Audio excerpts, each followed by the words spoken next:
So you really need to start doing ghost ships every week. The rewards are incredibly good, and it is a good way to boost your eye level progression pretty well. Hello everybody, welcome to my channel. Today, we're going to be talking a lot about ghost ships. So first off, what are ghost ships? Ghost ships are a once per week per roster activity. So just like field bosses, chaos gates, and adventure islands, you can access the ghost ship by clicking on the Procyon's compass icon underneath your map, and you can see all of the available ghost ships if they were to spawn on that day. The ghost ship is a dungeon that spawns a couple waves of small enemies and then a very tanky boss. You take this on with a bunch of other players in your instance once you arrive at the ghost ship. This can be pretty difficult depending on the types of players that you get and how well geared they are. There may also be a bug currently with ghost ships because sometimes when you go in with a pre-made party, the ghost ship is still going to split you guys up. That definitely doesn't seem intentional to me. So, we should definitely let Amazon know whether or not that is actually intended or not. So what kinds of rewards can you get from ghost ships? The rewards will change depending on which ghost ship you take on. However, the type of rewards are always going to be the same. So you're going to get things like breaths, star's breath, moon's breaths, or the tier 3 equivalent. You're also going to get things like engravings, shards, harmony shards, life shards, honor shards, and then also destruction stones and guardian stones. You also have a chance to get the Icon card, legendary card. And so depending on the eye level of the ghost ship that you take on, you will get the relevant tier 1, tier 2, or tier 3 mats from it. Tier 1, the required eye level is 460. For tier 2, the required eye level is 960. And for tier 3, it's 1370. You can also check the compass to see what days and what time the ghost ship is going to spawn. Typically, when they do spawn, they will appear every hour at the top of every hour. The locations for ghost ships are also always static, so they will always spawn in the same spot. So at the top here, the first one is the 960 ghost ship right off the coast of Phaeton. The tier 1 ghost ship spawns in the middle of the Sea of Procyon, right here inside of the Dead Waters. And then the third ghost ship is off the coast of Punica, also in the Dead Waters. All of the ghost ships are located in Dead Waters, so you'll have to be careful getting there. You definitely don't want to arrive too early, or else you risk having your ship break as you're just waiting for it to spawn. And if your ship breaks, you cannot actually enter the ghost ship instance. So be very careful how you time getting to this. The ghost ship entrance will be open for 3 minutes after it spawns, so you still have a good amount of time once the ghost ship actually spawns at the top of the hour. You should also know that you cannot respawn in the ghost ships unless you use a resurrection feather.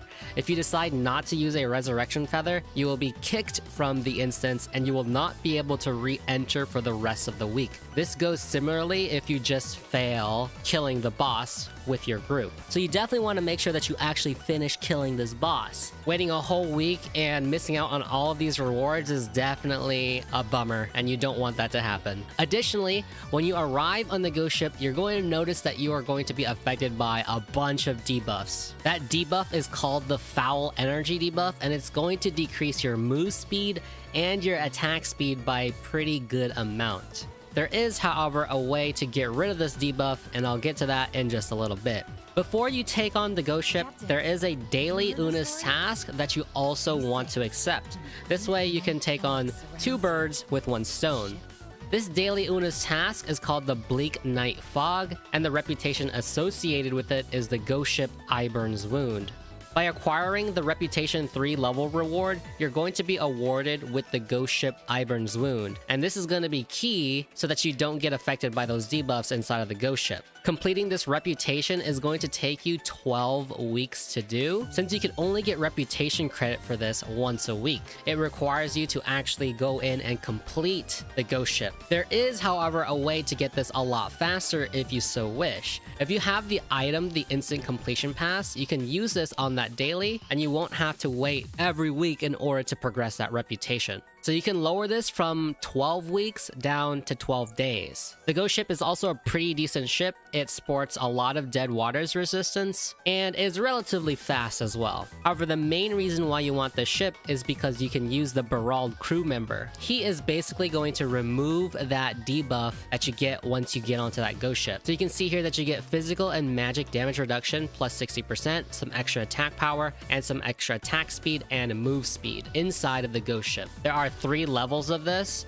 The legendary one and the relic one have the same buff level, and the epic one has a slightly less buff level on it. Also, another tip if you are trying to solo the ghost ship is that once you arrive at the destination, just go ahead and party up with some other random players so that you can give some extra buffs from your skills to them and make the fight go a little bit smoother and a little bit faster. You'll also want to make sure to bring as much stagger as possible because the bosses will go into a very weakened state if you can deplete their stagger bar. In my experience, the first ghost ship with the 460 eye level requirement is not too difficult. I think you'll be able to complete that pretty easily with any random group of players. However, the 960 ghost ship could be a little bit more difficult, and I've heard a lot of people complaining that they've been failing the 960 ghost ship. I've never done the 1370 ghost ship, so I cannot attest to the difficulty of that one. There are a couple of attacks on the 960 boss that you definitely want to look out for. One of these being these purple circles that he just starts spawning all over the map. These are going to cause the fear status on you, and you're going to be stunned in place, and it is very likely going to one-shot you if you get hit by this multiple times. So you definitely want to avoid getting animation locked when he starts casting this move, and you definitely want to just focus on dodging once he starts casting this ability.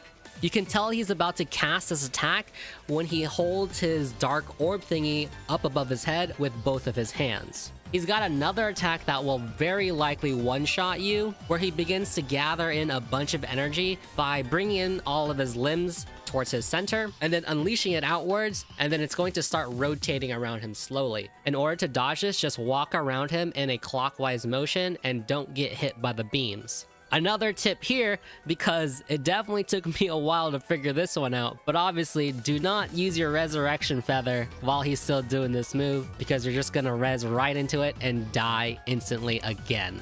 Other than that, guys, just pay attention to the red circles, try not to stand in them, and try to DPS as best as you can. Also, like I said earlier, bring lots of stagger so that you can create big openings for everyone to attack him. He's gonna go down for a really long time if you can deplete that stagger bar. The 960 ghost ship was the first ghost ship that I did, and I ended up spending about 9 resurrection feathers. It was definitely quite the experience, but hopefully with this video I can help you out so that you don't have to spend as many as I did. Anyway, that's all that I have on ghost ships. If there's anything that I missed or any tips you want to share with everybody else, drop a comment down below. If this video helped you out, definitely leave a like on the video and consider subscribing to my channel. Links to Twitch and Discord are in the description down below if you have any more questions. And until next time, thank you for watching. I will see you guys later.